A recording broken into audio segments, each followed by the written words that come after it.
Hello and welcome everyone. आज की video में हम डिस्कस करने वाले हैं डेरिवेटिव्स चैप्टर के जो कॉन्सेप्ट थे। मैंने आप लोगों को पहली वीडियोस में बताया था कि डेरिवेटिव्स हम 3 पार्ट में डिस्कस करेंगे। First one will be futures, second one will be options and third we will be discussing currency derivatives with the questions of chapter forex. So now in this video हम discuss करेंगे जो future वाला हमारा first part है वो। Video start करने से पहले मैं आप लोगों से रिक्वेस्ट करूंगी कि अगर आप लोगों को वीडियो आप देखते हो, आपको चीज़ें समझ में आती हैं, तो आप चैनल को सब्सक्राइब कर लेना, वीडियो को लाइक कर देना। टेलीग्राम और इंस्टाग्राम का लिंक आप लोगों को डिस्क्रिप्शन में मिल जाएगा। अपडेट्स के लिए आप उनको ज्वाइन करके रखना। चलिए, कोई भी आपका सजेशन है, फीडबैक है, आप कमेंट्स में मुझे ज़रूर बताना। चलिए स्टार्ट कर लेते हैं आज की वीडियो। चैप्टर है डेरिवेटिव्स। फर्स्ट क्वेश्चन आता है हमारे दिमाग में कि डेरिवेटिव होता क्या है। बेसिकली डेरिवेटिव एक कॉन्ट्रैक्ट है सिर्फ, ठीक है। डेरिवेटिव क्या है? एक कॉन्ट्रैक्ट है सिर्फ, जिसमें कि क्या होगा, जैसे अगर मैं आज आपसे कॉन्ट्रैक्ट करूं, ठीक है, कि कुछ टाइम बाद ये जो चीज़ है, क्या चीज़ है, मान लो कोई शेयर है, ठीक है, मैं बोलती हूँ टाटा मोटर्स का शेयर है, ठीक है, अगर इसका प्राइस बढ़ेगा तो तुम मुझे पैसे देना, और अगर इसका प्राइस गिर जाता है तो मैं तुम्हें पैसे दूंगी, ठीक है। ये मैंने किया कॉन्ट्रैक्ट। कितने पैसे दूं ये तो हमने डिसाइड नहीं किया, तो मैंने आपको बोला ठीक है ऐसा करते हैं, आज जो इसका प्राइस चल रहा है, मान लो टाटा मोटर्स के शेयर का प्राइस आज 2000 3000 चल रहा है, 3000 चल रहा है मान लीजिए। मैंने आपसे बोला टाटा मोटर्स का प्राइस आज 3000 है, राइट। एक महीने बाद की मैंने बात करी थी आपसे कि एक महीने बाद अगर ये बढ़ जाता है यू विल पे मी, अगर ये गिर जाता है I will pay you, okay. तो क्या हुआ, मैंने बोला जितना बढ़ा एक महीने बाद जो भी डिफरेंशियल अमाउंट आएगा यू विल पे मी, और सेम अप्लाई होगा अगर प्राइस गिर जाता है तो जो भी डिफरेंशियल अमाउंट हुआ आई विल पे यू, ठीक है। हुआ क्या अब इस केस में, कॉन्ट्रैक्ट किया हमने। कॉन्ट्रैक्ट की वैल्यू किस पर डिपेंड हुई, किस तरीके से टाटा मोटर्स परफॉर्म करता है, यानी कि हमारे केस में अंडरलाइन क्या था, टाटा मोटर्स एक शेयर, ठीक है, उस पर डिपेंड हो रहा था कि हमारा जो कॉन्ट्रैक्ट है उसकी क्या वैल्यू रहने वाली है। तो डेरिवेटिव्स भी बेसिकली एक कॉन्ट्रैक्ट है जिसकी की वैल्यू डिपेंड करती है कि अंडरलाइन जो है, underline can be share, can be a share index like Nifty, Sensex, currency, how does a currency perform, it can depend on that too, and a commodity, also interest rate। Chapter जो है ना interest rate risk management AFM में, जब आप वो पढ़ोगे आपको समझ में आएगा कि इंटरेस्ट रेट का यूज़ करके किस तरीके से जो है वो डेरिवेटिव कॉन्ट्रैक्ट में एंटर किया जा सकता है। तो ये सारी जो है ना ये अंडरलाइन के एग्जांपल हैं, ठीक है, यानी कि कॉन्ट्रैक्ट हो सकता है एक शेयर को मद्देनज़र रखते हुए, ठीक है। जैसे मैंने बोला ठीक है टाटा मोटर्स पर डिपेंड करेगा कि मैं और आप जो है कौन किसको पैसे देगा, हम दोनों में से, ठीक है, और कितने पैसे देगा एक महीने के बाद। चलिए इंडेक्स, यानी कि क्या हुआ, हमने टाटा मोटर्स को अंडरलाइन ना रख के अगर हम निफ्टी को अंडरलाइन रख दें कि निफ्टी कितने अच्छे से परफॉर्म करेगा, निफ्टी का प्राइस बढ़ता है एक महीने बाद तो आप मुझे पे करेंगे, और अगर गिरता है तो मैं आपको पे करूँगी। Similarly currency, commodity, interest rate, anything can be a underline, यानी कि डेरिवेटिव तो सिर्फ एक कॉन्ट्रैक्ट है जिसकी की वैल्यू किस पर डिपेंड करेगी, किस तरीके से अंडरलाइन परफॉर्म करता है, कितने अच्छे से या कितने बुरे तरीके से जो है अंडरलाइन परफॉर्म करेगा, ठीक है। एग्जाम्पल आई होप आपको समझ में आ गया होगा। फर्स्ट पार्ट जो था हमारा फ्यूचर, वो अब हम डिस्कस कर लेते हैं। डेरिवेटिव्स का धीरे धीरे आपको समझ में आएगा, जैसे जैसे आप कॉमोडिटी डेरिवेटिव, करेंसी डेरिवेटिव, सारी चीज़ें खत्म करते जाओगे ना, फ्यूचर ऑप्शन आपको समझ में आ जाएगा। डेरिवेटिव जो इन्होंने लिखा है कि कॉन्ट्रैक्ट वैल्यू जो है वो डिपेंड करेगी on the performance of underline, उन्होंने क्यों लिखा है, उसका क्या मतलब बनता है, ये आपको समझ में आ जाएगा। चलिए डिस्कस करते हैं सबसे पहले कि फ्यूचर कॉन्ट्रैक्ट होता क्या है। डेफिनेशन पढ़ते हैं, एग्जाम्पल समझते हैं। डेफिनेशन में लिखा है it is a contract to buy और sell underlying on expiry date at an agreed price. At an agreed price यानी कि आज अगर mister A and mister B मान लीजिए कॉन्ट्रैक्ट कर लें आपस में। कॉन्ट्रैक्ट कब करें? टुडे। ठीक है, ये क्या कर रहे हैं? कॉन्ट्रैक्ट में एंटर कर रहे हैं, जिसमें कि इन दोनों ने आपस में क्या डिसाइड किया है। मान लीजिए टाटा मोटर्स को इन्होंने अंडरलाइन माना है यहाँ पे। ठीक है, टाटा मोटर्स का जो शेयर है, मिस्टर ए बोलते हैं I will be buying this share on, आज मान लीजिए डेट है 30th ऑफ जनवरी। ये बोलते हैं मैं आज से 6 महीने बाद, या मान लीजिए 5 महीने बाद मैं खरीदने आऊँगा 30th ऑफ जून को, 30th ऑफ जून को। ठीक है, मैं क्या खरीदूँगा? टाटा मोटर्स का शेयर आपसे खरीदूँगा। ठीक है, जिसमें कि जो प्राइस मैं आपको पे करूँगा वो भी आज ही डिसाइड हो रहा है। कब डिसाइड हो रहा है? आज ही डिसाइड हो रहा है। मान लीजिए ये कहता है मैं आपसे ये शेयर खरीदूँगा 1300 में। After 5 months date will be 30th June. यानी कि आप देखो कॉन्ट्रैक्ट कब हो रहा है? कॉन्ट्रैक्ट हो रहा है आज। किस चीज़ का कॉन्ट्रैक्ट है? Buying the share. The share is underline, means we are entering into a contract today of buying the underlying on a future date at an agreed price. What is the future date? It is 30th of June. Means on 30th of June the contract will expire. The contract will expire. So this is the expiry date and the contract will be executed at rupees 1300. This will be our agreed price, right? यानी कि contract कब होगा? आज। Price कब decide होगा? आज। किस चीज़ को हम खरीदेंगे या बेचेंगे वो कब डिसाइड होगा? आज। सब कुछ आज होगा, बस किस दिन के लिए होगा? एक फ्यूचर डेट के लिए होगा। अब कहानी में थोड़ा सा ट्विस्ट आता है। मैं आपको बोलती हूँ कि वैल्यू जो है कॉन्ट्रैक्ट की वो डिटरमाइन होगी ऑन अ फ्यूचर डेट। अब आप बोलोगे कर तो लिया ना ये एग्री प्राइस,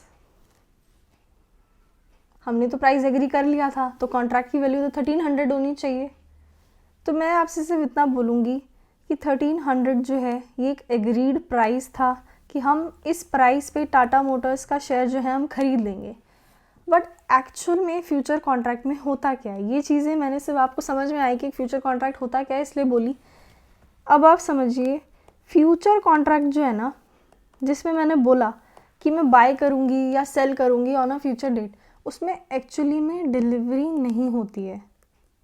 यानी कि मेरे पोर्टफोलियो में कहीं भी टाटा मोटर्स जब मैं बाय करूँगी तो वो ना मुझे मिलेगा, और अगर मैं सेल करूँगी तो ना वो सामने वाले को मिलेगा। यानी कि ऐसी कोई डिलीवरी नहीं है, एक्चुअल में वो खरीदना नहीं है शेयर। ठीक है, this is just a contract to earn और पे, मीन्स टू रिसीव और to pay the differential amount, द differential amount only. There will be no delivery. You will not be required to pay this rupees 1300 to the other person, okay, for buying the share of Tata Motors. आपको कोई पैसे नहीं देने हैं, ये 1300 रुपये आपको नहीं देने। आपको क्या देना है? डिफरेंशियल अमाउंट पे करना है। आपको क्या पे करना है? डिफरेंशियल अमाउंट पे करना है। किस तरीके से? मैंने आपको बोला फ्यूचर कॉन्ट्रैक्ट में कोई एक्चुअल में अंडरलाइन की डिलीवरी नहीं होती है। ठीक है, आपने अगर बोला टाटा मोटर्स का शेयर मैं खरीदूंगा ना फ्यूचर डेट, आपको फ्यूचर डेट पे टाटा मोटर्स का शेयर नहीं मिलेगा। आपको सिर्फ जो डिफरेंशियल अमाउंट है, जो आप बेटिंग, ये सिर्फ एक बेटिंग की तरीके से आप इसको समझो कि आप सिर्फ बेट कर रहे हो टाटा मोटर्स का प्राइस इंक्रीज होने वाला है, इसलिए आज आप बाय करोगे ना। आप आज बाय क्यों करना चाहोगे उस शेयर को? कि आपको लगता है उसका प्राइस आगे जाके क्या होगा, बढ़ने वाला है।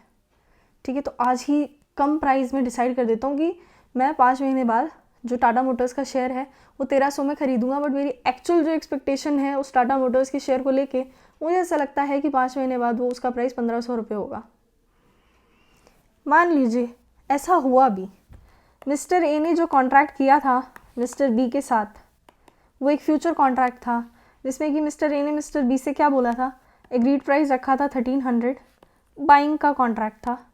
मान लीजिए आज प्राइस हो जाता है 1500। ठीक है, आज मतलब ऑन 30th ऑफ जून, यानी कि एक्सपायरी डेट वाले दिन। ठीक है, प्राइस क्या हुआ एक्चुअल में, 1300 ना होके कितना हो गया है, 1500 हो गया है।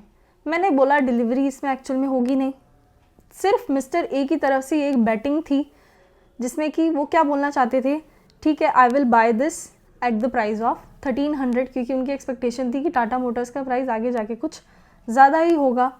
अगर हम मिस्टर बी की बात करें तो उन्होंने 1300 पे बेचने के लिए क्यों एग्री किया होगा, उनको ऐसा लगता होगा शायद 30th ऑफ जून को, यानी 5 महीने बाद, जो टाटा मोटर्स का प्राइस है ना वो 1300 से तो कम ही होने वाला है। तो अगर ये मुझसे खरीद लेगा 1300 में, इसने तो कॉन्ट्रैक्ट कर लिया ना कि मैं 1300 में खरीदूंगा, ठीक है, अगर ये मुझसे 1300 में खरीद लेगा तो अच्छी बात है ना, प्राइस उस टाइम पे थोड़ा कम चल रहा होगा, मुझे तो 1300 मिलेंगे। ठीक है, एक्चुअली में इसको भी 1300 नहीं मिलने वाले, क्योंकि शेयर इनके पास भी ये नहीं है, डिलीवरी होनी ही नहीं है। फ्यूचर कॉन्ट्रैक्ट में एंटर करने के लिए ज़रूरी नहीं है आपके पास वो शेयर हो। अगर आप वो शेयर बेचना चाहते हो, ज़रूरी नहीं है कि वो आपके पास पोर्टफोलियो में होना चाहिए। ठीक है, you can still sell it, and similarly अगर आप बाय कर रहे हो तो वो आपके अकाउंट में ऐड नहीं होगा। ठीक है, आपके पोर्टफोलियो में वो ऐड नहीं होने वाला, डिलीवरी नहीं होगी। अब क्या होगा देखो, मान लीजिए प्राइस हो जाता है 1500, दो केसेस लेते हैं, एक लेते हैं 1500 का केस, एक लेते हैं 1000 रुपये का केस। ठीक है, कि प्राइस आज 30th ऑफ जून को हो गया है, या तो 1500 या फिर 1000 रुपीज़ होगा। क्या देखो, मिस्टर ए ने क्या किया था, उन्होंने बोला था मैं 1300 में खरीदूंगा, एक्चुअल में प्राइस क्या हो गया, 1500 रुपये हो गया। किस चीज़ का कॉन्ट्रैक्ट था, बाइंग का कॉन्ट्रैक्ट था, यानी कि मान लो मार्केट में क्या प्राइस चल रहा है, मार्केट में प्राइस चल रहा है 1500, कॉन्ट्रैक्ट हो गया था 1300 में। अब आप देखो, अगर नॉर्मली मिस्टर ए को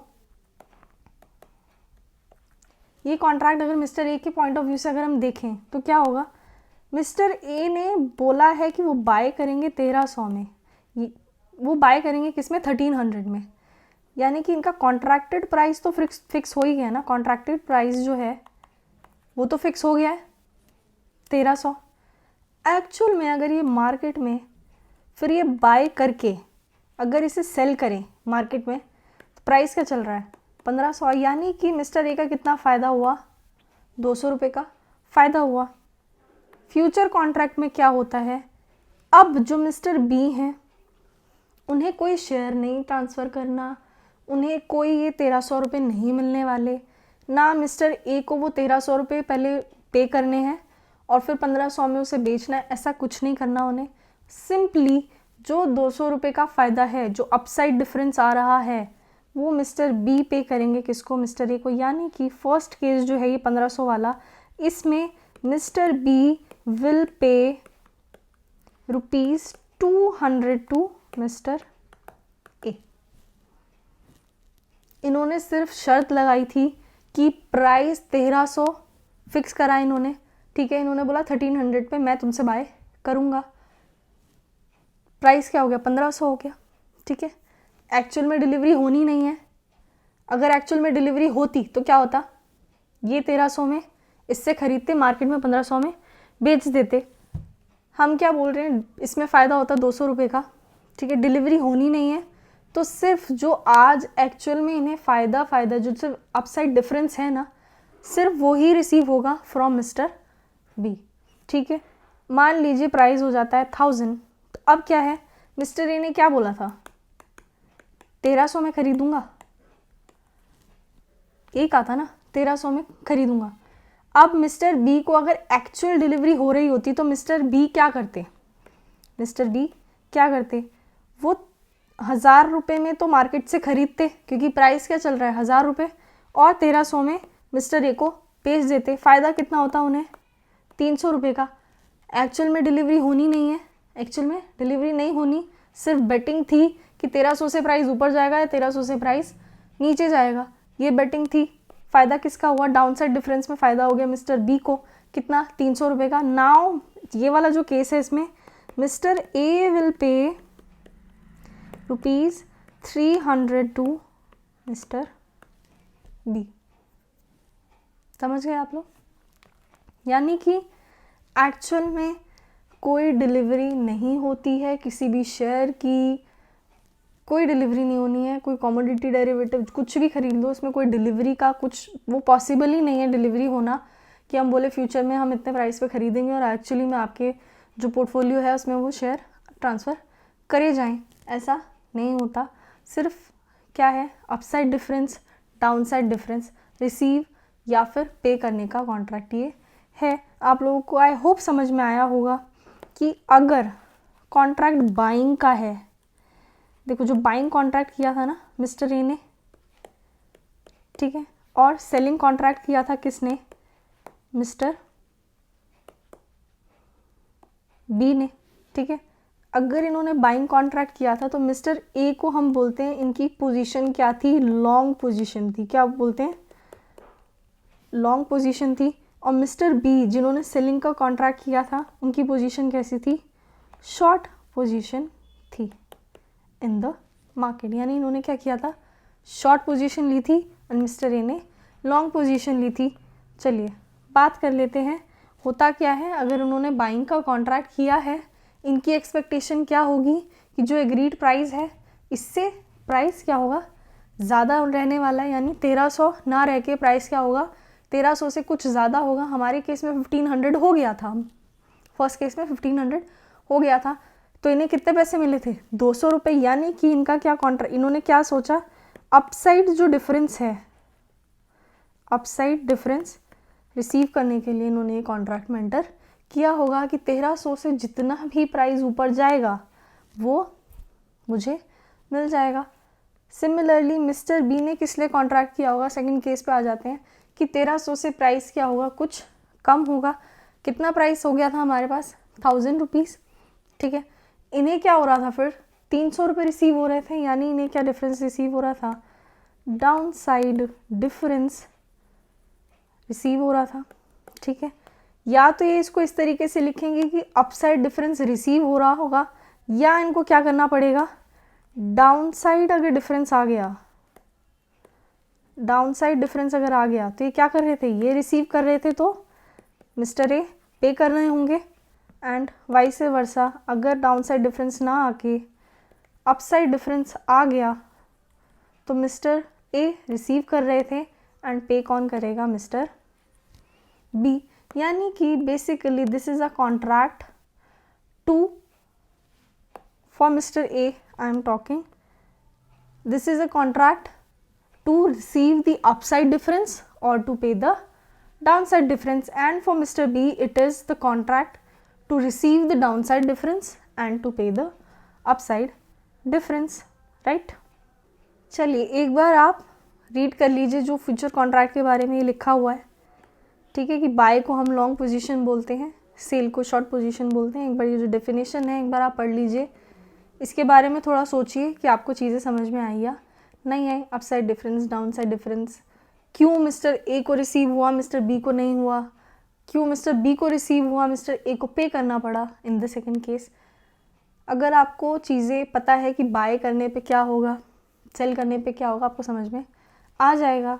सिर्फ आप इतना सोचो कि अगर डिलीवरी ली होती उन्होंने, ठीक है, अगर एक्चुअल में डिलीवरी हुई होती तो क्या होता, ठीक है। तो मिस्टर ए क्या करता, खुद अभी 1300 में उसने बाय करने का कॉन्ट्रैक्ट किया था तो उसे तो 1300 में मिल जाता है शेयर, और फिर वो क्या करता, मार्केट में प्राइस 1500 चल रहा है तो बेच देता, क्या रिसीव होता, 200 रुपये का डिफरेंस रिसीव होता।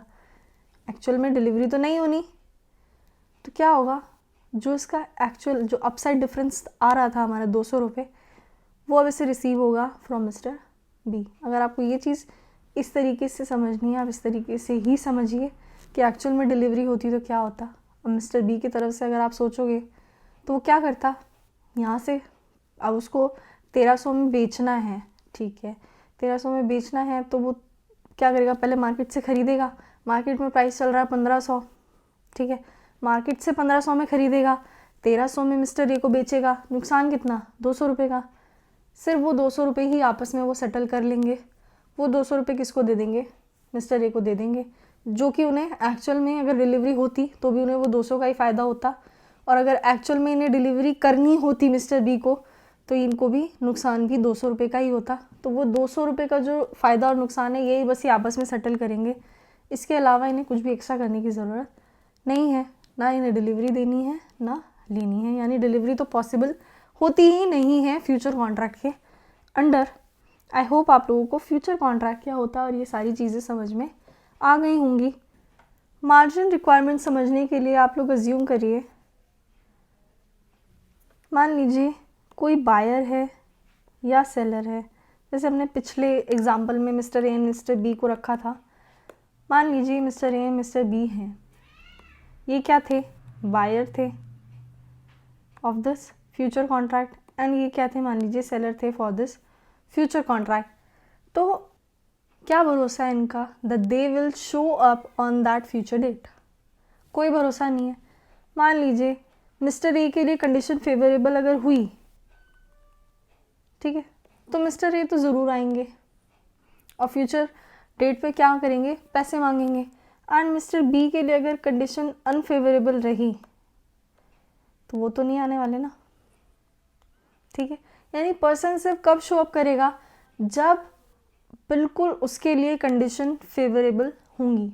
यानी कि मान लीजिए 30 जून को, लास्ट एग्जांपल में ही 30 जून को अगर प्राइस 1500 था, मिस्टर ए के लिए फेवरेबल थी कंडीशन, तो मिस्टर ए तो आएंगे, मिस्टर बी हो सकता है कि शायद मिस्टर बी गायब भी हो जाए, ठीक है, ना आए, ना करे कॉन्ट्रैक्ट, मतलब बिल्कुल कॉन्ट्रैक्ट एग्जीक्यूट ही ना करने दें, पैसे पे ही ना करें, हो सकता है ना ऐसा। ऐसी फिर अब क्या होगा, मिस्टर ए जाके पैसे मांगेगा एक्सचेंज से कि भाई मैंने तो कॉन्ट्रैक्ट में एंटर किया था, पकड़ो उस बंदे को, कहाँ ढूंढेंगे उसको, राइट। ऐसी कंडीशन अराइज ना हो इसलिए एक्सचेंज क्या करता है, दोनों ही बायर से भी एंड सेलर से भी, क्योंकि देखो पता तो किसी का भी नहीं है कि फ़ायदा किसका होने वाला है इन फ्यूचर, ये तो हमें नहीं पता। तो बायर से भी और सेलर से भी, दोनों से क्या करता है, एक मार्जिन की रिक्वायरमेंट होती है, वो उनसे मार्जिन मनी जो होता है ना वो मंगवा लेता है, ठीक है, वो डिपॉजिट करा लेता है। पढ़ लेते हैं, the buyer and seller of the future contract is required to deposit the initial margin which is fixed by the exchange on the basis of the contract value। एक तरीके से सिक्योरिटी मनी हो गया कि इन केस अगर इन दोनों में से कोई भी बंदा शो अप नहीं हुआ, ठीक है, कोई भी एक बंदा अगर नहीं आता है तो दूसरे बंदे का लॉस ना हो या कॉन्ट्रैक्ट जो है वो एग्जीक्यूट ना हो पाए, ऐसी कंडीशन ना अराइज हो, पहले ही सिक्योरिटी मनी आपसे रखवा लेते हैं ताकि ऑन द फ्यूचर डेट आप ज़रूर आएँ और ये कॉन्ट्रैक्ट एग्जीक्यूट ज़रूर हो। चलिए, एक तरीके से क्या हो गया, ये सिक्योरिटी मनी है जो कि आपसे एक्सचेंज जो है वो डिपॉजिट करा लेता है। जब आप फ्यूचर कॉन्ट्रैक्ट में एंटर कर रहे होते हैं वो पहले ही आपसे कुछ अमाउंट डिपॉजिट करा लेता है ताकि वो पे कर पाए टू द अदर पर्सन अगर आप शो अप नहीं करते हैं तो। मार्जिन रिक्वायरमेंट में कुछ टर्म्स हैं जो हमें समझ में आनी चाहिए। अभी हमने पढ़ा इनिशियल मार्जिन रखवाता है एक्सचेंज। इनिशियल मार्जिन क्या होता है, इनिशियल मार्जिन आपको नाम से समझ में आ रहा होगा, कॉन्ट्रैक्ट स्टार्ट में ही आपसे जो पैसे रखवा लिए जाएं, ठीक है, आपसे डिपॉजिट करा लिए जाएं, that will be the initial margin. Margin से भी आपको वर्ड से समझ में आ रहा होगा, मार्जिन मतलब कुछ percentage amount of the contract value, right. तो स्टार्टिंग में जो आपसे कुछ percentage, fix percentage of the contract value आपसे रखवा ली जाए, this will be the initial margin.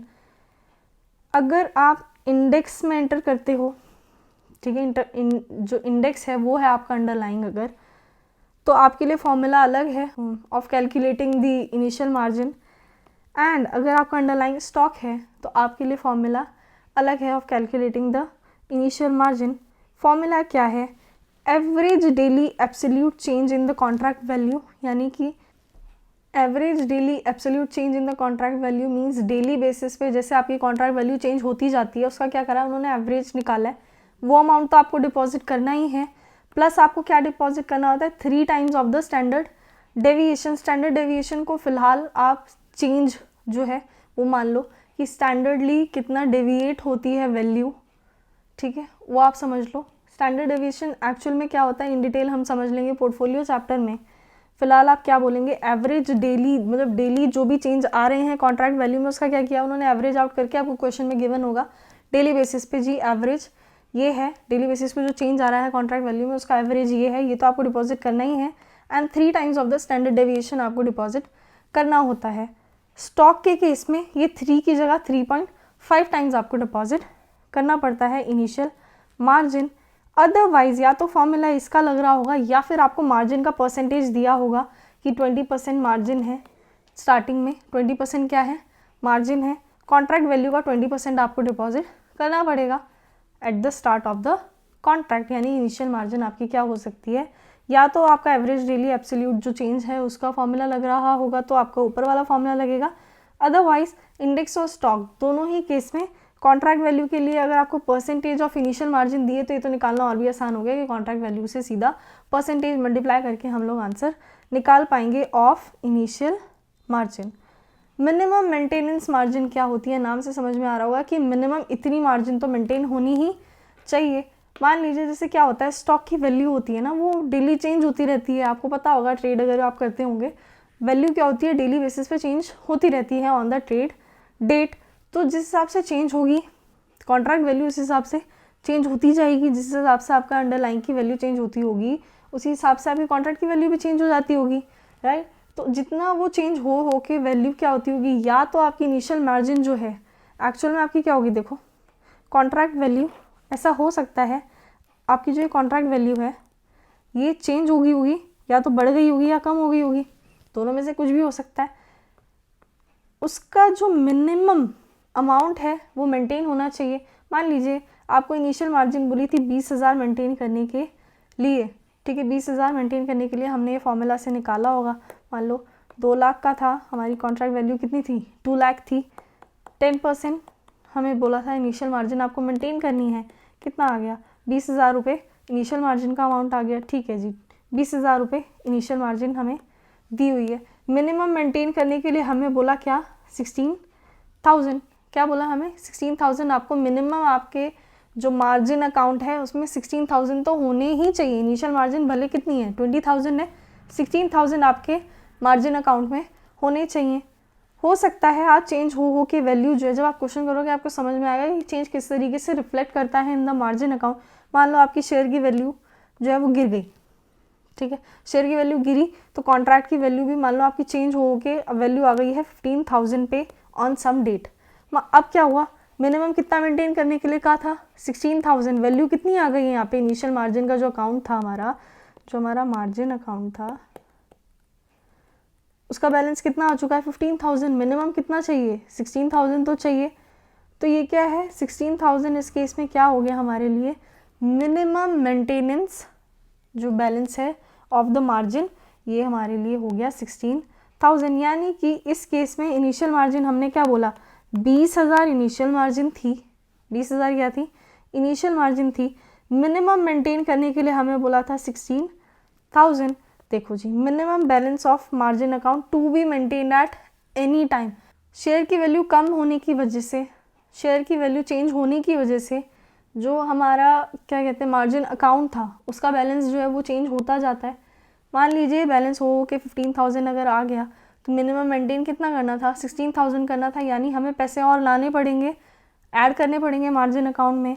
एक होता है मार्क टू मार्केट मार्जिन, ठीक है, मैंने आपको क्या बोला था बैलेंस कम हो के कितना हो गया 15,000 हो गया। वो कम कैसे होता है, हम क्या करते रहते हैं बैलेंस को एडजस्ट करते रहते हैं with the loss and the gain, यानी कि मार्केट के हिसाब से जब हम मार्जिन जो अकाउंट है हमारा उसमें हम वैल्यू को कम करते जाते हैं, उसके बैलेंस को हम कम कर रहे हैं या प्रॉफिट शो करने के लिए हम उसको बढ़ा रहे हैं, उसको बोलते हैं बैलेंस। जो हम एडजस्ट कर रहे हैं due to loss and gain, उसको क्या बोलते हैं हम? Mark to market margin.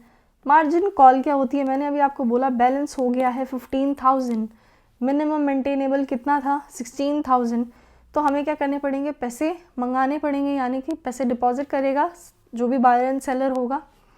जब वो डिपॉजिट करता है, एक चीज़ आपको हमेशा ध्यान में रखनी है, क्वेश्चन में क्या होगा, आप लॉस एंड गेन एडजस्ट करेंगे, कभी तो आपकी क्या होगा, मार्जिन अकाउंट का बैलेंस जो है वो ज़्यादा हो रहा होगा, कभी क्या हो रहा होगा, कम हो रहा होगा due to loss.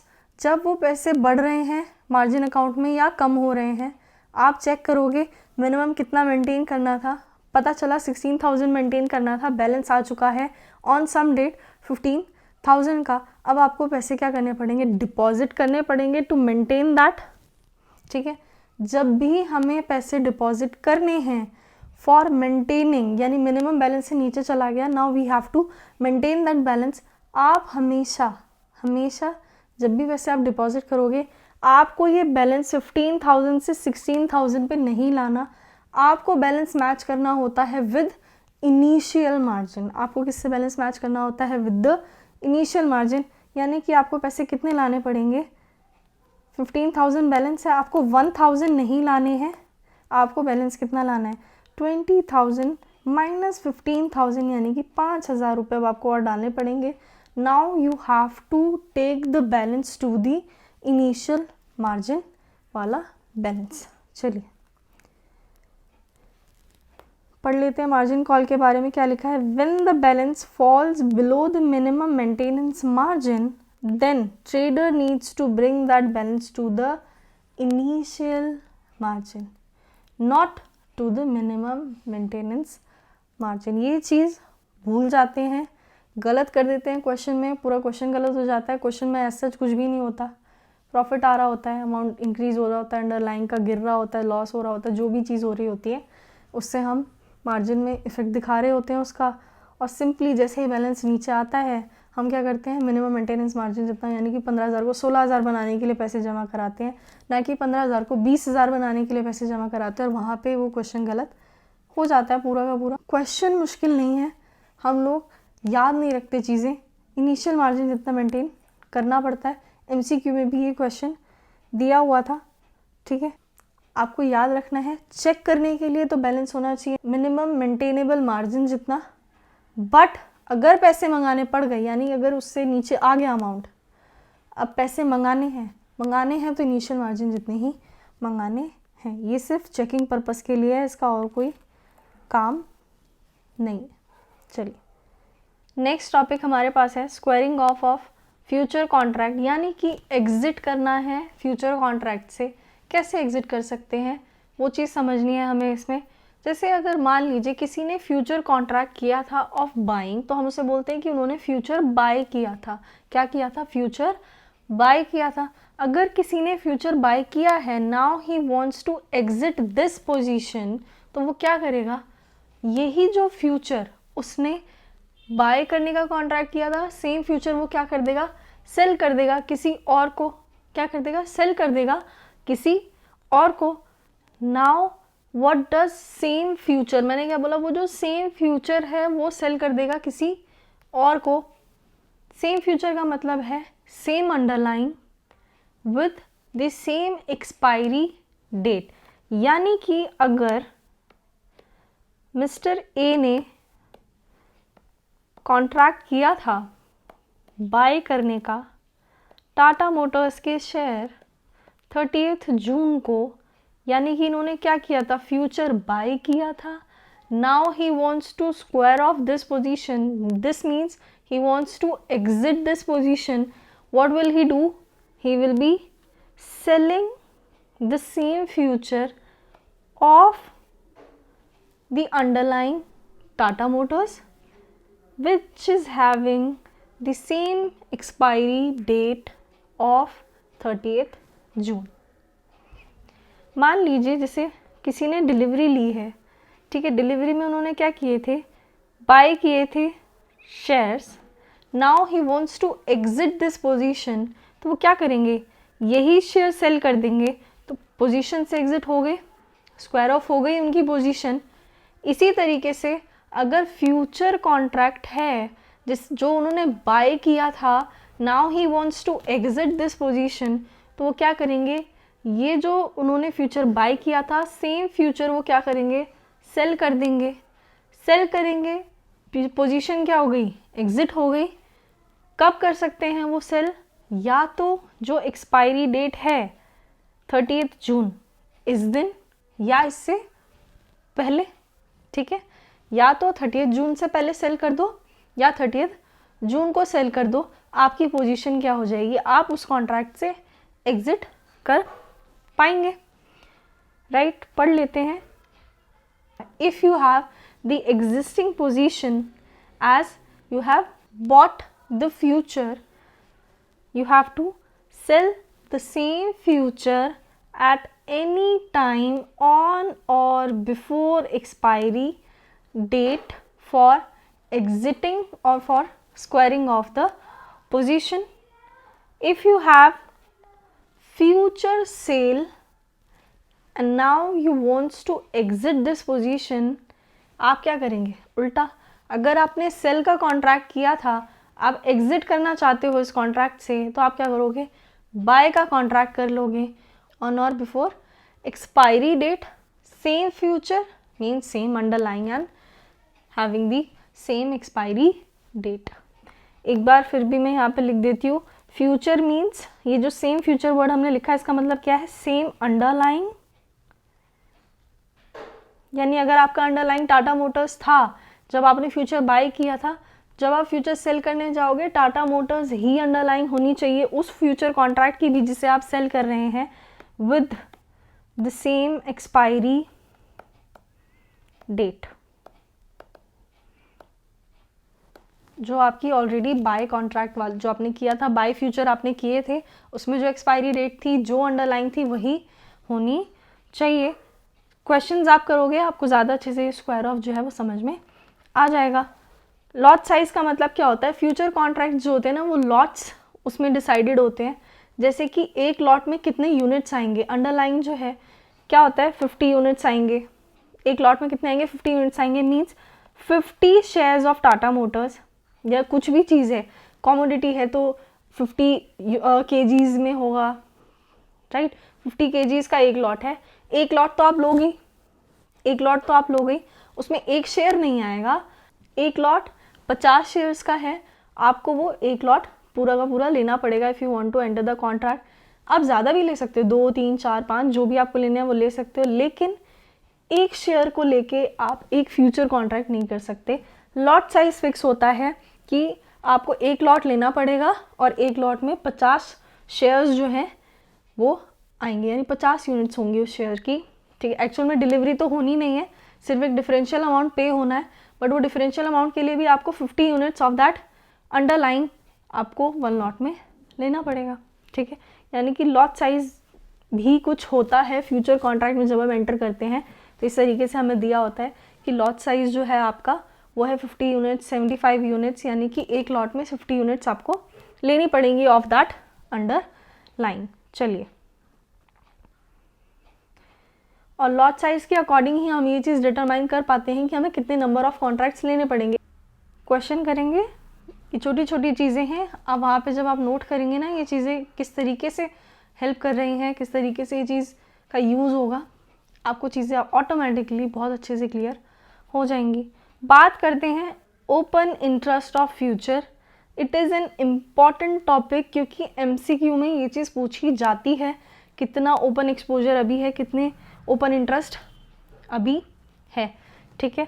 Open interest का मतलब क्या होता है, देखो मैंने लिखा increase in open interest, increase in open interest when buyer and seller takes the entry in a contract. यानी कि जब बायर एंड सेलर फ्यूचर के कॉन्ट्रैक्ट में एंट्री लेते हैं, मीन्स अब क्या हो गया, ओपन इंटरेस्ट हो जाता है।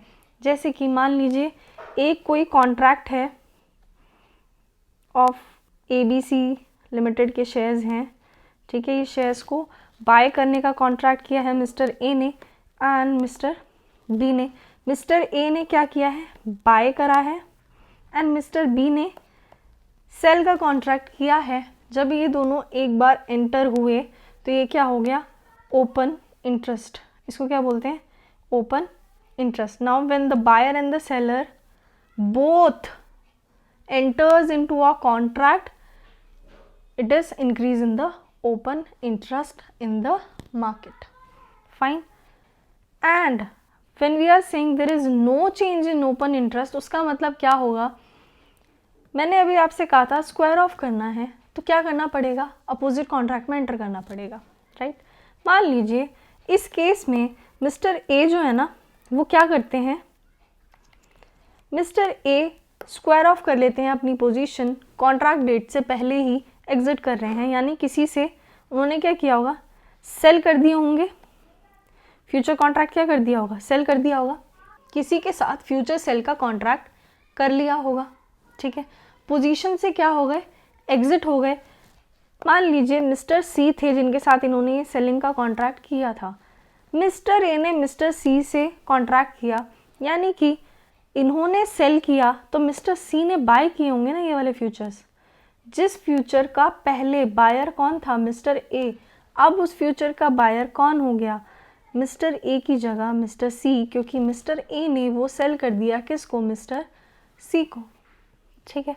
यानी कि सिर्फ रिप्लेसमेंट हुई है of mister A by mister C, interest में कोई चेंज नहीं आया है।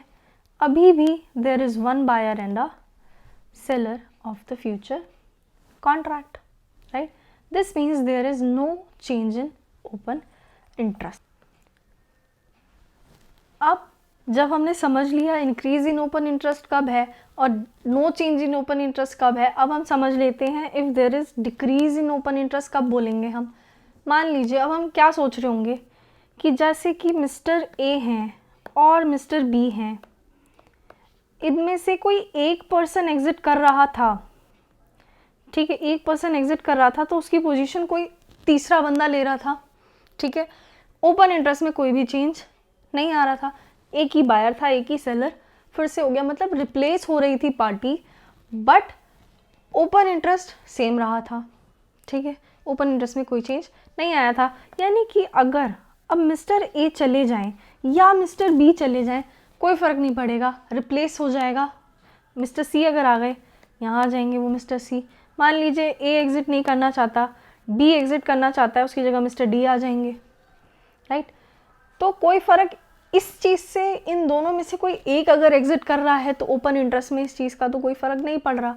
तो फ़र्क ओपन इंटरेस्ट अगर डिक्रीज़ करना है तो फ़र्क कब पड़ेगा, कब पड़ सकता है, दोनों एग्ज़िट कर जाएं तो फ़र्क पड़ सकता है, ठीक है। यानी कि अगर मिस्टर ए ने बाय का कॉन्ट्रैक्ट किया था और मिस्टर बी ने सेल का कॉन्ट्रैक्ट किया था, और अगर ये दोनों एग्जिट कर ले, मिस्टर ए सेल का कॉन्ट्रैक्ट कर ले और मिस्टर बी बाय का कॉन्ट्रैक्ट कर ले, अब क्या हो गई, अब ओपन इंटरेस्ट मार्केट में कम हो गया। Now there is a decrease in open interest in the market. यानी कि जब दोनों एग्जिस्टिंग पार्टीज एग्जिट कर लें फ्रॉम देयर पोजीशन, तब there will be decrease in open interest. Now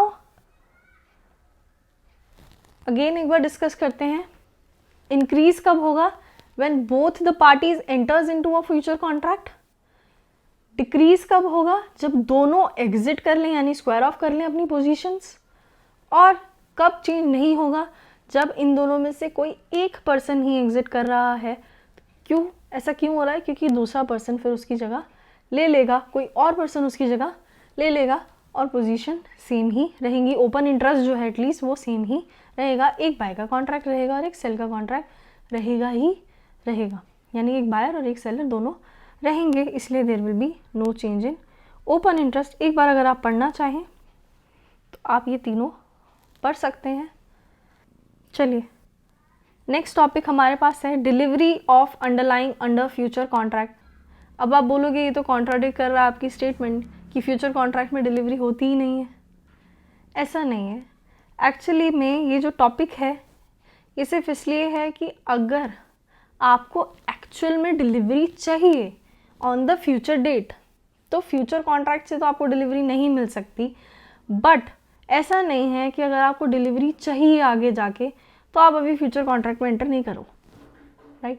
मतलब आप फ्यूचर कॉन्ट्रैक्ट में एंटर करो, बेनिफिट जो आप कमाना चाहते हो आप कमाओ, वो आप फ्यूचर कॉन्ट्रैक्ट से कमा लो। डिलीवरी आप जाके जब वो आपको चाहिए आप तब जाके मार्केट से ले लेना। अभी तो आप सिर्फ इतना कर सकते हो, फ्यूचर कॉन्ट्रैक्ट में एंटर कर लो।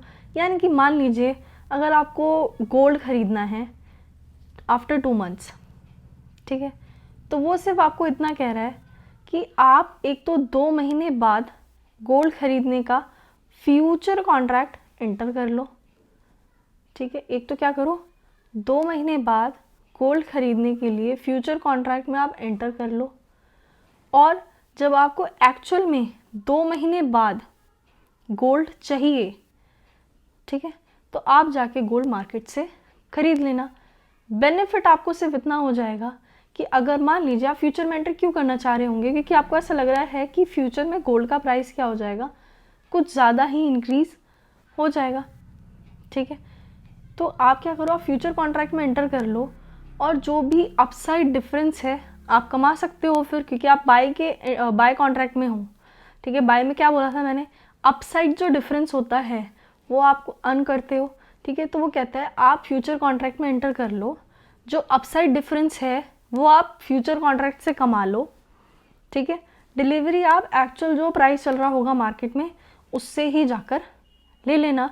एक्चुअली में फिर क्या होगा, आपने फ्यूचर में एंटर किया था, आपको अपसाइड डिफरेंस रिसीव हुआ, और आपने कुछ गोल्ड बाय जब किया 2 महीने बाद, आपने पेमेंट की होगी, रिसीट एंड पेमेंट दोनों को आप सेटल कर लो।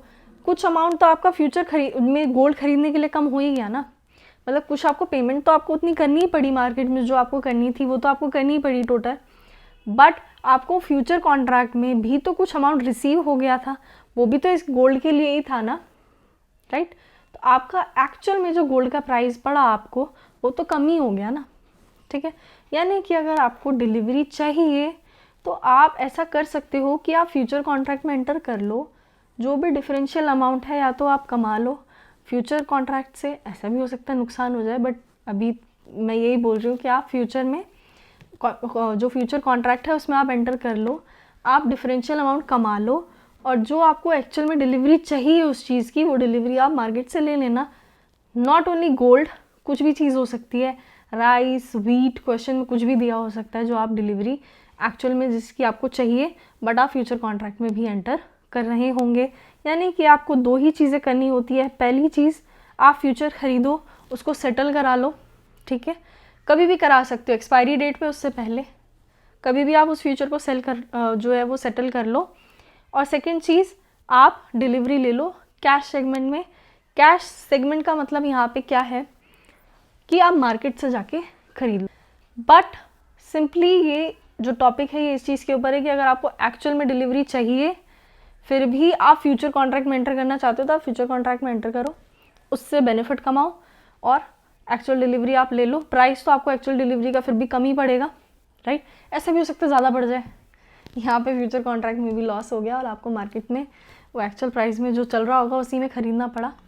जो जैसा क्वेश्चन में लिखा होगा वो देख लेंगे, बट फिलहाल आप इतना ही समझो कि हमें क्या करना है। यहाँ पे 2 एक्शंस करने हैं। एक, हमें एंटर करना है फ्यूचर कॉन्ट्रैक्ट में, उसको सेटल करना है, जो भी बेनिफिट आ रहा है, लॉस आ रहा है वो लिखना है। और दूसरा, कैश सेगमेंट में जो हमें पैसे देने पड़ेंगे for delivery of that underline वो हम दे देंगे, ठीक है। या तो क्या होगा, यहाँ पे हमें कुछ रिसीट हो रही होगी, यहाँ पे पेमेंट हो रही होगी, नेट ऑफ करके हमारे पास आएगा पेमेंट, ठीक है। या फिर ऐसा हो रहा होगा यहाँ पे भी पे ही बन रहा होगा, यानी लॉस आ रहा होगा, यहाँ पे भी पे आ रहा होगा, और अल्टीमेटली आपको कुछ ज़्यादा ही अमाउंट पे करना पड़ रहा होगा, ठीक है। ऐसा भी हो सकता है। नेक्स्ट टॉपिक हमारे पास है फेयर और थियोरेटिकल फ्यूचर वैल्यू। जैसे आपको याद होगा फॉरेक्स में हमारे पास आ रहा था फेयर फॉरवर्ड रेट, वैसे ही हमारे पास इस टॉपिक में भी है कि फेयर फ्यूचर का क्या रेट होना चाहिए और एक्चुअल में फ्यूचर का रेट क्या चल रहा है। फ्यूचर का रेट कैसे डिफाइन होता होगा, देखो कोई भी चीज़ है, ठीक है, फ्यूचर है ऑफ, मान लो अंडरलाइंग कुछ भी मान लो, या टाटा मोटर्स ही ले लो, ठीक है, 3 महीने का टाइम पीरियड है। आज कुछ स्पॉट प्राइस चल रहा होगा इसका, मान लो 2000 रुपये चल रहा है, ठीक है। इसका फ्यूचर प्राइस कैसे डिसाइड करोगे आप? अगर आपको जेन्युइनली मैं बोलूँ फ्यूचर में क्या प्राइस हो सकता है, आप कैसे डिटरमाइन करोगे? आप बोलोगे ठीक है ये 2000 है, इसमें टाइम वैल्यू की कुछ एडजस्टमेंट आप करोगे या नहीं करोगे? टाइम वैल्यू की एडजस्टमेंट करोगे और फ्यूचर प्राइस पे पहुंच जाओगे, यही करोगे ना।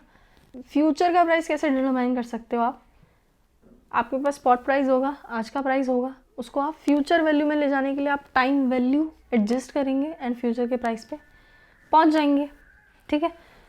तो ये क्या कहता है, फिर जो थियोरेटिकल फ्यूचर वैल्यू है वो क्या कह रही है कि आपको बताना है कि एक्चुअल में जो मेंशन करके दिया है एक्सचेंज पे फ्यूचर का प्राइस कुछ मेंशन करके दिया होगा कि हाँ भाई ठीक है 200 300 400 कोई भी शेयर है उसका प्राइस आपको दिया है। अगर आप बाय करने जा रहे हो एक्सचेंज पे आपको प्राइस दे दिए, जैसे मान लो कोई ABC शेयर है, ठीक है, उसका प्राइस आपको दे दिया, आप खुद सेलेक्ट करो, आप 180 में ख़रीदने का कॉन्ट्रैक्ट करना चाहते हो, 190 में करना चाहते हो, 200 में करना चाहते हो, वो प्राइस आपको फिक्स उन्होंने दे रखा होगा कि अगर आपको मार्च का फ्यूचर ख़रीदना है, ठीक है, आज की डेट पे अगर आपको मार्च का फ्यूचर ख़रीदना है ऑफ दिस शेयर, ठीक है, तो वो 200 रुपये उसका प्राइस चल रहा है।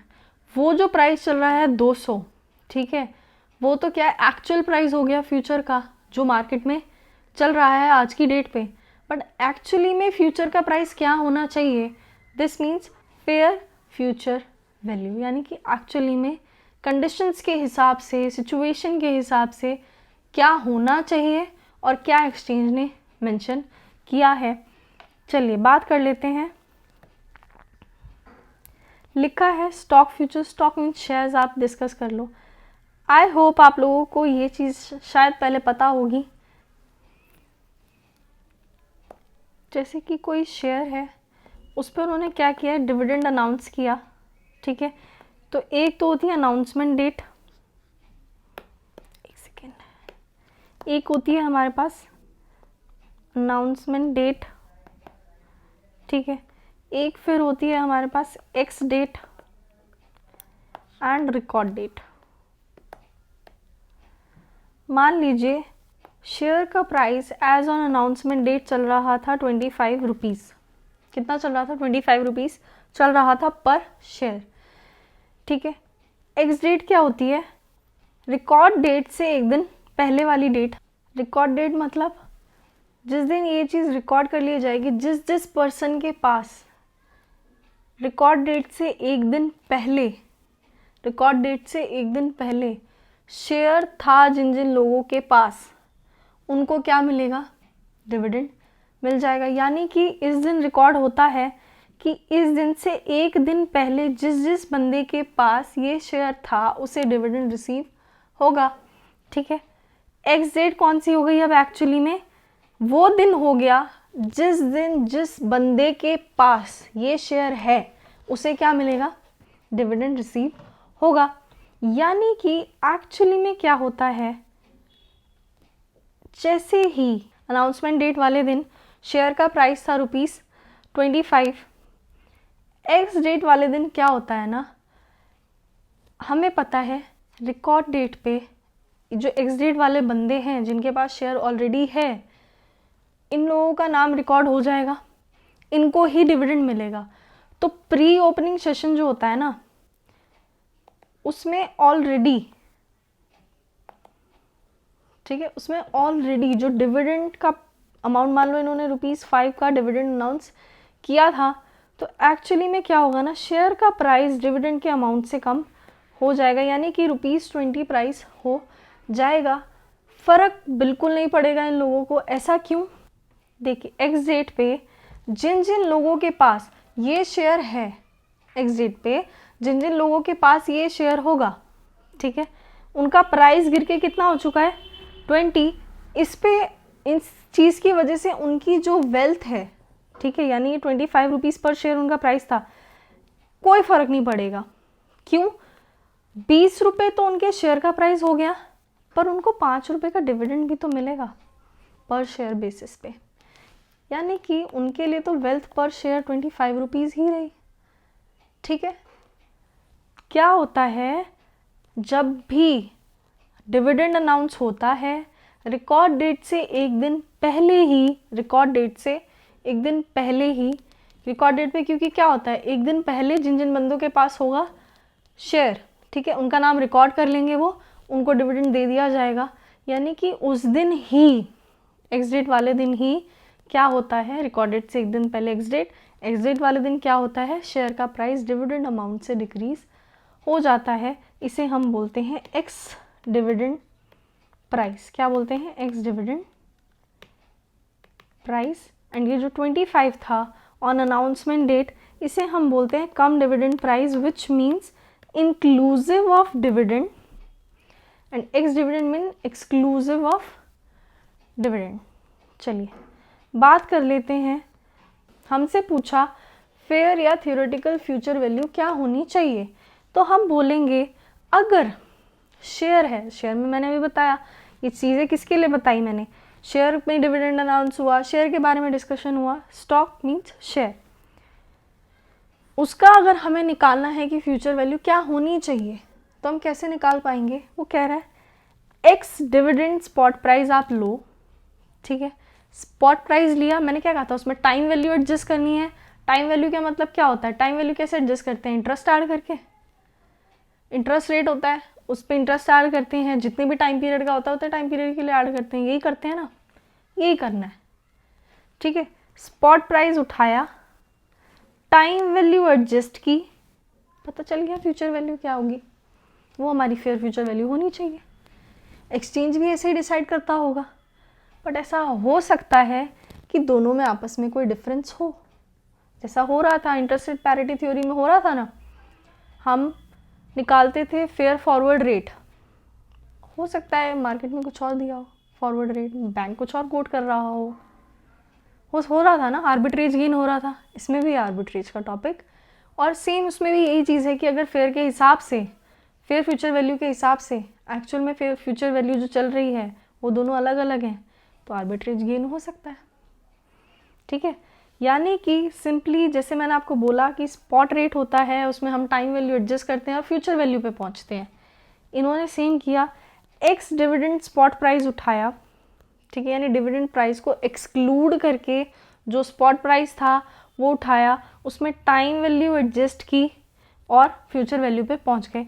टाइम वैल्यू मैंने आपको बताया था, PIR means periodic interest rate, N is number of years, ठीक है। अगर ईयर्स में नहीं निकालना, आपको 3 मंथ, 2 मंथ, 6 मंथ्स, 5 मंथ्स करना है, तो हम क्या करते हैं, रेट तो हमें किसका दिया होता है, पर एनम टर्म्स में दिया होता है, हम इसे ही कन्वर्ट कर लेते हैं इनटू 3 मंथ्स या जो भी 6 मंथ, 5 मंथ, 4 मंथ जो भी करना होता है उसमें हम कन्वर्ट कर लेते हैं। अब आप पूछेंगे ये ERT का मतलब क्या है, देखिए R तो हो गया rate, rate of interest, and T क्या है, टाइम है। एक्चुअली में E की पावर 1 जो होती है उसकी वैल्यू होती है 2.71828, ठीक है, क्या वैल्यू होती है 2.71828। अब इसकी जो है पावर आप निकालोगे R इंटू टी, मान लीजिए रेट है आपका 12% और आपको टाइम पीरियड दिए 2 महीने का, तो आप इसको चेंज करेंगे, कितना आएगा यहाँ पे, इसको आप कैंसिल करोगे कितना आएगा 2%, ठीक है। इसको आप कैसे लिखोगे 0.02, ठीक है, 12% एक्चुअली में आप नहीं लिखते, आप कैसे लिखते हो 0.12 लिखते हो, 2/12 लिखते हो, ऐसे ही लिखते हो ना, इसकी पावर कितनी आ जाएगी 0.02। अब आप 2.71828 की पावर 0.02 निकाल लेंगे, कैसे निकालते हैं, वो डर्टी पावर वाला जो मेथड होता था, मल्टीप्लाई 12 टाइम्स, ठीक है, वो मैं आपको जब क्वेश्चन आप करेंगे तब आपको अच्छे से वो पूरा कैलकुलेटर पे बता दूंगी, आपको तब समझ में आ जाएगा। फ़िलहाल के लिए आप सिर्फ इतना याद रखिए कि अगर आपको कंपाउंडिंग करनी है, क्वेश्चन में आपको कंपाउंडिंग वर्ड लिखा है कि आपको कंपाउंडिंग करनी है, तो आपको ERT वाला फॉर्मूला लगाना है। अगर आपको सिंपल इंटरेस्ट जिसको हम बोलते हैं उसके हिसाब से करना है तो आप ये फॉर्मूला लगा के आ सकते हो। अगर आपको कंपाउंडिंग करनी है तो ERT, E की power RT is the formula, ठीक है, यानी आपको क्या करना पड़ेगा, x dividend spot price into E की पावर RT, ठीक है। या फिर देखो कैसे पता चलेगा कंपाउंडिंग करनी है, ऐसा हो सकता है आपको क्वेश्चन में E की कुछ पावर की, जैसे मान लो 1.015, जैसे मान लो e की पावर 0.015 की वैल्यू आपको कुछ दे दी क्वेश्चन में, इसका आपको समझ में आ जाएगा कि आपको 1 प्लस PIR की पावर n तो नहीं करना है, ERT करना है, उसकी वैल्यू आपको मेंशन करके दी हुई है। या फिर स्पेसिफिकली आपको लिखा होगा कि कंपाउंडिंग करनी है, तो आप 1 प्लस PIR की पावर n करने के बजाय e की पावर RT करके आएंगे। नेक्स्ट क्या हो सकता है, देखो यहाँ पे हमने क्या किया, एक्स डिविडेंड स्पॉट प्राइस किया, उसको फ्यूचर वैल्यू पे पहुँचा दिया, ये इंटरेस्ट एडजस्ट करके, यही किया ना हमने। यहाँ पे देखो हमने क्या लिया, एक्स डिविडेंड स्पॉट प्राइस लिया, यानी कि डिविडेंड हटा के स्पॉट प्राइस लिया और उसमें जो इंटरेस्ट था वो ऐड करके उसको क्या बना दिया, फ्यूचर वैल्यू बना दिया। ठीक है, हम ऐसा भी कर सकते हैं कि नॉर्मली सिर्फ स्पॉट प्राइस लें, स्पॉट प्राइस में इंटरेस्ट एडजस्ट करके ये क्या हो गया, फ्यूचर की स्पॉट वैल्यू हो गई। ठीक है, इतना अगर हम सॉल्व करें तो ये क्या हो जाएगी, फ्यूचर की स्पॉट वैल्यू। क्यों, स्पॉट वैल्यू में हमने इंटरेस्ट एडजस्ट करके उसको फ्यूचर वैल्यू पे पहुंचा दिया उसकी। उसमें से अगर हम फ्यूचर वैल्यू ही डिविडेंड की हटा दें, ठीक है, ये क्या था, इसमें तो क्या क्या था, डिविडेंड हटा दिया था यहीं पे और फिर इसको फ्यूचर वैल्यू किया था। यहाँ पे ये क्या कह रहे हैं, फ्यूचर वैल्यू ही अगर डिविडेंड की हम इसमें से हटा दें तो बात बन जाएगी, तो भी बात बन जाएगी। क्यों, ऊपर वाले में आप क्या कर रहे थे, स्पॉट वैल्यू में से, स्पॉट प्राइस में से स्पॉट डिविडेंड हटा रहे थे। ठीक है, स्पॉट वैल्यू में से स्पॉट डिविडेंड हटा रहे थे। यहाँ पे हम ये चीज़ सॉल्व करके फ्यूचर वैल्यू पे पहुँच चुके थे, यानी स्पॉट वैल्यू की क्या हो चुकी है, स्पॉट प्राइस का क्या हो चुकी थी, फ्यूचर वैल्यू पे हम पहुँच चुके थे। अगर उसमें से फ्यूचर वैल्यू ऑफ डिविडेंड हटा दें, बात बराबर हो गई।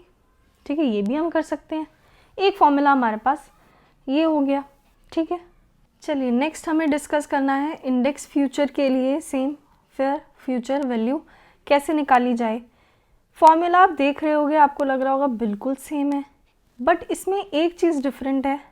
वो क्या, देखिए जब हम शेयर के बारे में बात कर रहे थे, ठीक है, तो हम नॉर्मली क्या कर पा रहे थे, यही शेयर था, मान लीजिए ABC लिमिटेड का शेयर था जिसका प्राइस चल रहा था 25 रुपीज़, राइट। हम क्या कर पा रहे थे, यही शेयर है, इसी के ऊपर डिविडेंड मिला है, इसी का प्राइस 5 रुपये के डिविडेंड से हम कम कर पा रहे थे, इसको हम कम डिविडेंड प्राइस बोल पा रहे थे, इसे हम एक्स डिविडेंड प्राइस बोल पा रहे थे, राइट।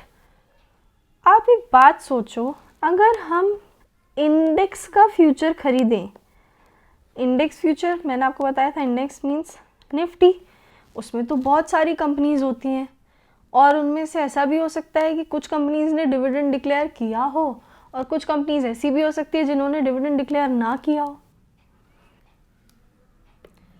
मान लीजिए निफ्टी का आज प्राइस चल रहा है 1,56,000, ठीक है, ये है आज का प्राइस।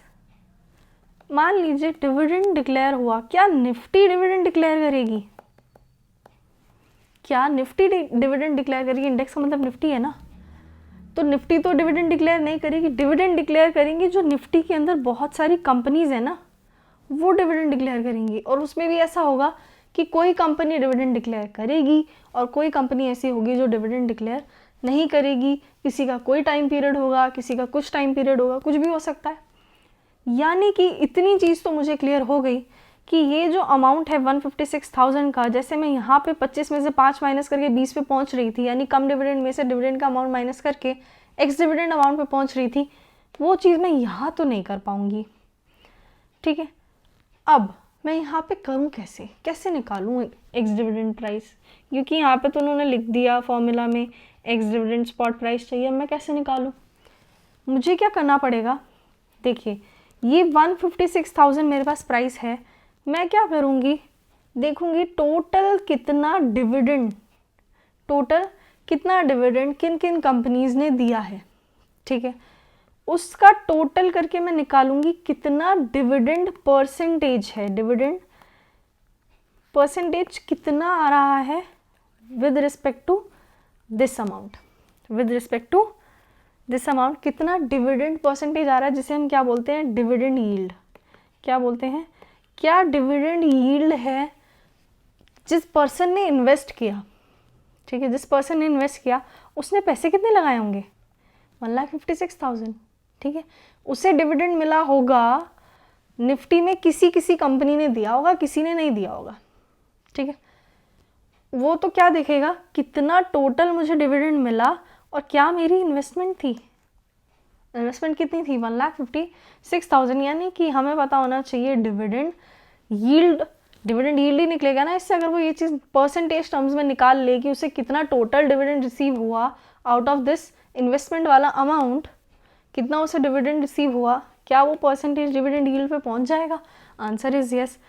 ये जो परसेंटेज डिविडेंड यील्ड है हमारे पास, हम क्या बोलेंगे, देखिए 1,56,000 जो था, ये तो क्या हो गया, कम डिविडेंड हो गया, ठीक है। ये तो क्या है, कम डिविडेंड प्राइस है, राइट। इसमें से मैं डिविडेंड माइनस करती तो मैं कहाँ पहुँचती, एक्स डिविडेंड प्राइस पे। अब मुझे ये तो नहीं पता कि इसमें से कितना डिविडेंड अमाउंट माइनस करूं to get to ex dividend price, पर मुझे ये पता है कि एक्चुअल में टोटल डिविडेंड कितना परसेंट था इस अमाउंट का, इस अमाउंट में कितना परसेंट डिविडेंड था, ये तो मुझे पता चल गया। यानी कि ये जो 1,56,000 है ये कम डिविडेंड है, यानी कि अगर मान लीजिए हमारा डिविडेंड परसेंटेज आ रहा है 12%, ठीक है, तो ये अमाउंट क्या है, इज दिस अमाउंट 112%, राइट। ये अमाउंट कितना हुआ, 112%, ठीक है। यानी कि अब अगर मैं इसका 100% निकाल दूँ, यानी अगर ये अमाउंट 112% है तो 100% कितना हुआ, अगर मैं वो निकाल दूँ तो क्या मैं एक्स डिविडेंड स्पॉट प्राइस पे पहुंच जाऊंगी? Answer is yes. तो हमें क्या करना होता है, जो भी हमारे पास स्पॉट प्राइस है विच इज़ कम डिविडेंड वाला अमाउंट, ठीक है, कम डिविडेंड जो भी स्पॉट प्राइस है उसमें से अगर हम डिविडेंड हटाना चाहते हैं तो हमें क्या करना पड़ता है, हमें उसमें क्या मानना पड़ता है कि ये क्या है, इंक्लूसिव ऑफ डिविडेंड है। ये तो हमें पता है, तो हम क्या करेंगे, 1 प्लस जो भी हमारा डिविडेंड यील्ड का परसेंटेज है की पावर n से हम उसे डिवाइड कर देंगे, ठीक है। मान लीजिए 12% जो है 12 महीने के लिए है, बट हमें फ्यूचर वैल्यू निकालनी है 3 महीने की, तो हम क्या करेंगे, यहाँ पे dy को ही मल्टीप्लाई करेंगे 3/12 से। यहीं पे अगर नंबर ऑफ ईयर्स होते 2, 3, 4, 5 तो हम n की जगह वैल्यू रख देते उसकी। आई होप आपको ये चीज़ समझ में आई होगी कि इंडेक्स के केस में जो वैल्यू हमें निकालनी है एक्स डिविडेंड स्पॉट प्राइस की वो सिमिलर नहीं है स्टॉक में जैसे हम एक्स डिविडेंड स्पॉट प्राइस निकाल रहे थे उससे, ठीक है। हमें ये चीज़ निकालनी पड़ रही है कि डिविडेंड यील्ड कितना है। डिविडेंड यील्ड क्वेश्चन में गिवन होता है, हमें सिंपली जो हमें स्पॉट प्राइस दिया है उसको inclusive of that dividend yield मानना होता है, क्योंकि वो तो कम डिविडेंड स्पॉट प्राइस होता है, हमें तो एक्स डिविडेंड स्पॉट प्राइस चाहिए, ठीक है। डिविडेंड हटा के कितना स्पॉट प्राइस आ रहा है वो चाहिए। हम क्या मानते हैं, उसको इंक्लूसिव मानते हैं, यानी कि हम उसको मानते हैं 100 प्लस, एक सेकेंड, हम उसको मानते हैं 100 प्लस दैट डिविडेंड यील्ड वाला परसेंट, ठीक है। उसको हम ऐसे भी लिख सकते हैं 1 प्लस पॉइंट में अगर हम लिख दे परसेंटेज को, जैसे मान लीजिए 0 यहाँ पे क्या है 1 2 है ना, 12 है तो 1 2 लिखेंगे, 1 2 ऐसे भी लिख सकते हैं, आंसर तो सेम ही आएगा, ठीक है। इससे हमारा क्या आ जाएगा, 100% वाला अमाउंट आ जाएगा ना, यानी एक्स डिविडेंड स्पॉट प्राइस हमारे पास आ जाएगा। ये चीज़ आई होप आपको समझ में आ गई होगी कि हमने ये यहाँ पे अमाउंट माइनस ना करके इसको इंक्लूसिव ऑफ डिविडेंड मान के ये परसेंटेज में क्यों हमने डिविडेंड यील्ड निकाला, और क्यों परसेंटेज ऑफ डिविडेंड यील्ड +1 करके हमने 100% अमाउंट निकाला for calculating x dividend spot price. आगे बात कर लेते हैं। एक फॉर्मूला तो हमारे पास हो गया, एक्स डिविडेंड स्पॉट प्राइस कैसे निकालना है वो मैंने आपको बताया, और फिर हम क्या करना है, फ्यूचर वैल्यू पे पहुंचाने के लिए जैसे हम करते थे ऊपर इंटरेस्ट एडजस्ट करते थे, ये जो बातें मैंने बताई ये तो सिर्फ एक्स डिविडेंड स्पॉट प्राइस के लिए बताई ना, बाकी फ्यूचर वैल्यू निकालने के लिए तो हमें टाइम वैल्यू एडजस्ट करनी है, वो हम जैसे हम ऊपर कर रहे थे वैसे ही हमें नीचे भी करनी है। सेकेंड फॉर्मूला जो है इसमें भी आप देखो ऊपर तो क्या था, future value of dividend minus कर दो, वैल्यू ही तो नहीं पता ना हमें पता है डिविडेंड यील्ड का परसेंटेज, क्योंकि इंडेक्स में हमें नहीं पता किस कंपनी ने कितना दिया, कैसे दिया, कब दिया, वो चीज़ नहीं निकाल सकते। हम सिर्फ एक परसेंटेज में बता सकते हैं कि इस परसेंटेज अमाउंट जो है का हमें डिविडेंड मिला है। तो यानी कि ये फ्यूचर वैल्यू ऑफ डिविडेंड तो हम माइनस नहीं करके फॉर्मूला नहीं बना सकते। तो फॉर्मूला क्या बना, ये कह रहा है आप स्पॉट प्राइस लो, ठीक है। ई की पावर आर टी जो आप करते थे, ई की पावर आर टी जो आप करते थे, उसकी जगह आप क्या कीजिए, R minus D Y and T तो आप एज इट इज़ रहने दो। आर क्या था, इंटरेस्ट रेट था, डी वाई था डिविडेंड यील्ड, आप उसमें से माइनस कर दो। ऐसा हमें क्यों करना है, अब ये चीज़ समझने की कोशिश करना। देखो जब हमें एक्स डिविडेंड स्पॉट प्राइस निकालना था इस केस में, तो हम क्या करते थे, स्पॉट प्राइस डिवाइडेड बाय क्या करते, या तो हम करते 1 प्लस जो भी हमारा रेट था डिविडेंड यील्ड का की पावर n, तो हम ये करते डिविडेंड यील्ड से क्या करते, हम इसको मानते this is inclusive of dividend, inclusive of dividend show करते हैं इस तरीके से, और ये अमाउंट जो निकल के आता है 100% अमाउंट हमारे पास निकल के आ जाता, और that 100% amount is x dividend spot price, right.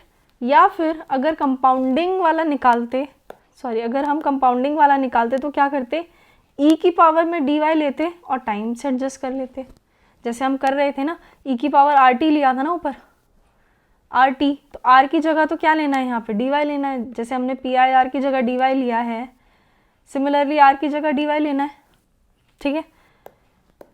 तो कंपाउंडिंग करनी होती तो हम क्या करते, ई की power D Y into T ले लेते और हमें पता चल जाता एक्स डिविडेंड स्पॉट प्राइस। यानी इतना सॉल्व करके हम कहाँ पहुँचते, एक्स डिविडेंड स्पॉट प्राइस पे। मान लीजिए यहाँ पे आप कंपाउंडिंग वाला केस कर रहे हैं for calculating the future value, ठीक है। कंपाउंडिंग वाला केस आप ले रहे हो, कंपाउंडिंग वाले केस में आप क्या करते थे, स्पॉट प्राइस लिया, मैंने अभी बोला ई की power D Y into T है, तो ये भी क्या है, एडजस्टमेंट है, इंटरेस्ट एडजस्ट हो रहा है। जैसे हम यहाँ पे कर रहे थे ना, देखो फ्यूचर वैल्यू पे पहुँचने के लिए इंटरेस्ट ले रहे थे, एन ले रहे थे, ई की पावर आर टी कर रहे थे, ये कर रहे थे ना। यानी कि हम स्पॉट प्राइस को बना रहे थे इंक्लूसिव ऑफ इंटरेस्ट। यहाँ पे हमें ये चीज़ ऑलरेडी इंक्लूसिव ऑफ डिविडेंड है, डिविडेंड भी क्या है, परसेंटेज में एक तरीके से रेट ही मान लो, ये ऑलरेडी इंक्लूसिव ऑफ डिविडेंड है। हमें एक्सक्लूड करना है तो हम क्या करेंगे, डिवाइड करेंगे। डिवाइड किया, इंटरेस्ट रेट है नहीं है, ये क्या डिविडेंड है, तो क्या लिया, डी वाई लिखा, उसकी जगह डिविडेंड यील्ड लिखा, ठीक है। यानी कि फ्यूचर वैल्यू निकालने के लिए अगर हम इतना सॉल्व करें तो हम कहाँ पहुँच गए, एक्स डिविडेंड स्पॉट प्राइस पे। और फिर अगर हमें फ्यूचर वैल्यू निकालनी थी तो हम क्या कर रहे थे, एक्स डिविडेंड स्पॉट प्राइस को मल्टीप्लाई कर रहे थे किस चीज़ से, टाइम वैल्यू से। टाइम वैल्यू एडजस्ट कर रहे थे ना, उसमें टाइम वैल्यू एडजस्ट कर रहे थे, इंटरेस्ट ऐड कर रहे थे और कहाँ पहुँच रहे थे, फ्यूचर वैल्यू पे। मान लीजिए कंपाउंडिंग का केस है, फ्यूचर वैल्यू पे पहुँचना है तो कैसे पहुँचोगे, ई की पावर आर टी, यही करोगे, यही किया था ना ऊपर भी। फ्यूचर वैल्यू पे पहुंचने के लिए क्या किया था, एक्स डिविडेंड स्पॉट प्राइस किया था, स्टॉक फ्यूचर जो स्टॉक में आपने निकाली थी, स्टॉक फ्यूचर की वैल्यू निकाली थी, उसमें भी आपने क्या किया था, ई की पावर आर टी से मल्टीप्लाई किया था to calculate the future value, to take the ex dividend spot price to the future value. आपने क्या किया था, ई आर टी से, ई की पावर आर टी से मल्टीप्लाई करके उसको फ्यूचर वैल्यू पे पहुंचाया था। ये क्या निकाल लिया हमने यहाँ पे, एक्स डिविडेंड स्पॉट प्राइस, इसमें हमने टाइम वैल्यू एडजस्ट किया और हम कहाँ पहुँच गए, फ्यूचर वैल्यू पे, ठीक है। आपने मैथ्स में पढ़ा होगा, अगर ई की पावर यहाँ ये डिनोमिनेटर में अगर लिखा है तो अगर इसको हम ऊपर लेके जाएं, न्यूमिनेटर में लेके जाएं, तो इसको कैसे जाता है, ये माइनस में जाता है, चला गया माइनस में, ठीक है। फॉर्मूला क्या बन गया, टी कॉमन अगर हम ले ले तो R minus D Y into T, formula ये बन गया। यही फॉर्मूला यहाँ पे मेंशन करके इन्होंने दिया हुआ है कि स्पॉट प्राइस में आप अगर एडजस्टमेंट कर देंगे किस चीज़ की, टाइम वैल्यू की, तो आप फ्यूचर वैल्यू पे पहुँचते हो। बट क्योंकि ये एक्स डिविडेंड स्पॉट प्राइस नहीं है तो हम डिविडेंड हटाने के लिए क्या करते थे, डिवाइड करते थे। तो जहाँ आप सेम जो ई है, देखो ई तो सेम है यहाँ पे भी, और अगर देखो ये ना ई यहाँ पे भी सेम है, यहाँ पे भी सेम है, सिर्फ जो एक्सपोनेंशियल पावर्स हैं वो डिफरेंट है। तो अगर ये डिनोमिनेटर में है और इसको न्यूमिनेटर में लेके जाना है तो कैसे जाएगा, माइनस में जाएगा। फॉर्मूला हमारे पास ये बन गया। आई होप आपको समझ में आ गया होगा। Next is currency future, same formula है। एक्स डिविडेंड स्पॉट प्राइस लिया, टाइम वैल्यू एडजस्ट करी, इफ कंपाउंडिंग है तो e की पावर RT से किया, सिंपल है तो PIR 1 + PIR की पावर n से हमने कर दिया। कॉमोडिटी फ्यूचर अगर है, कॉमोडिटी फ्यूचर में डिविडेंड तो होता नहीं है, स्टोरेज कॉस्ट होती है, और जो स्टोरेज कॉस्ट है वो भी हमें क्या करनी होती है, स्पॉट प्राइस में ऐड करनी होती है। आप याद रखना, डिविडेंड है माइनस होता है, स्टोरेज कॉस्ट है तो वो ऐड होगी, उसकी PV ऐड कर लो, ठीक है। कब है ये, प्रेजेंट वैल्यू ही है स्पॉट की भी और स्टोरेज कॉस्ट की भी, और आप दोनों को फ्यूचर वैल्यू पे पहुंचा दो तो future value of the commodity आपकी निकल के आ जाएगी। अब हमारे 2 टॉपिक्स बचे हैं, which is use of index future and arbitrage in future contract. ये दोनों बहुत ही इंपॉर्टेंट टॉपिक्स हैं, ये हम नेक्स्ट वीडियो में डिस्कस कर लेंगे, क्योंकि ये जो दोनों टॉपिक्स हैं ये बहुत बड़े टॉपिक्स हैं, इन डिटेल इन्हें डिस्कस करना बहुत ज़रूरी है, और अगर मैं इसी वीडियो में डिस्कस करूँगी तो ये वीडियो बहुत लॉन्ग हो जाएगी। सेपरेटली हम इन्हें नेक्स्ट पार्ट में डिस्कस कर लेंगे, और फिर इसके बाद हम ऑप्शंस एंड करेंसी डेरिवेटिव वाला जो टॉपिक है वो उठा लेंगे, ठीक है। फ़िलहाल के लिए इस वीडियो में इतना ही। आई होप आप लोगों को जो जितनी भी चीज़ें मैंने बताई हैं ऊपर सब समझ में आ गई होंगी, ठीक है। कोई भी डाउट है आपको, इंस्टाग्राम का लिंक आपको डिस्क्रिप्शन में मिल जाएगा, आप वहाँ मुझे कनेक्ट करना, मैं आपके डाउट क्लियर कर दूँगी। ऑल्सो आप कमेंट्स में भी पूछ सकते हो, वहाँ पे भी आपका डाउट क्लियर हो जाएगा। चलिए आज की वीडियो के लिए इतना ही। चैनल को सब्सक्राइब कर लेना। Goodbye, take care.